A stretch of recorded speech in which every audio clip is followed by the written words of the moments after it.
Hello friends, आज हम बात करेंगे कि अगर आपका बेबी अभी छोटा है और आप दोबारा से प्रेग्नेंट हो गई हैं तो आपको किन बातों का ध्यान रखना चाहिए। प्रेगनेंसी के समय में वैसे भी बहुत सारी चीज़ों का ध्यान रखा जाता है, लेकिन अभी आपका पहला बच्चा छोटा है तो आपको एक बातों का और ज़्यादा एक्स्ट्रा ध्यान रखना पड़ेगा। जैसे कि अगर आप बच्चे को फीड कराती हैं अभी भी और अब आप प्रेग्नेंट हो गई हैं, तो कई बार कुछ लोगों के माइंड में ये क्वेश्चन आता है कि अब हम अपने बच्चे को दूध पिलाएं या ना पिलाएं। तो अगर आपको ब्रेस्ट फीड कराने में वीकनेस नहीं लगती है, कोई परेशानी आपको नहीं लग रही है, तो आप ब्रेस्ट फीड करा सकती हैं। और जैसे जैसे आपकी प्रेगनेंसी बढ़ती जाएगी वैसे वैसे दूध का टेस्ट चेंज होता जाएगा, तो फिर हो सकता है कि बच्चा खुद ब खुद ब्रेस्ट फीड करना छोड़ दे।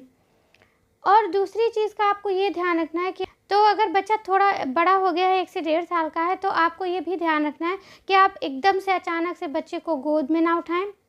और अगर आप लेटी हैं, बच्चा अगर आपका खेल रहा है आपके अगल बगल बेड पे, तो आप सीधे होके कभी मत लेटें। इस चीज़ का ध्यान रखें कि बच्चा अचानक से आपके पेट पे कूदने ना पाए, क्योंकि कई बार ऐसा होता है बच्चे खेलते खेलते हमारे ऊपर कूद पड़ते हैं।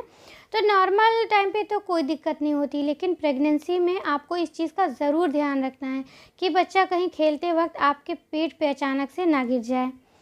और एक चीज़ का आपको और ध्यान रखना है, क्योंकि प्रेगनेंसी में वैसे भी बहुत सारी महिलाएं एनीमिक हो जाती हैं, खून की कमी हो जाती है, और अब आप एक साथ 2-2 बच्चों की जिम्मेदारी आपके ऊपर आ जाएगी। तो ऐसे में आपको अपना ध्यान और ज़्यादा रखना है, जिससे आपके शरीर में खून की कमी ना होने पाए, क्योंकि उससे आप जो बच्चा आपके सामने है उसका भी ध्यान नहीं रख पाएंगी, और जो बच्चा पल रहा है पेट में उसकी भी ग्रोथ अच्छे से नहीं होगी, और डिलीवरी होने के टाइम आपको बहुत परेशानी हो सकती है।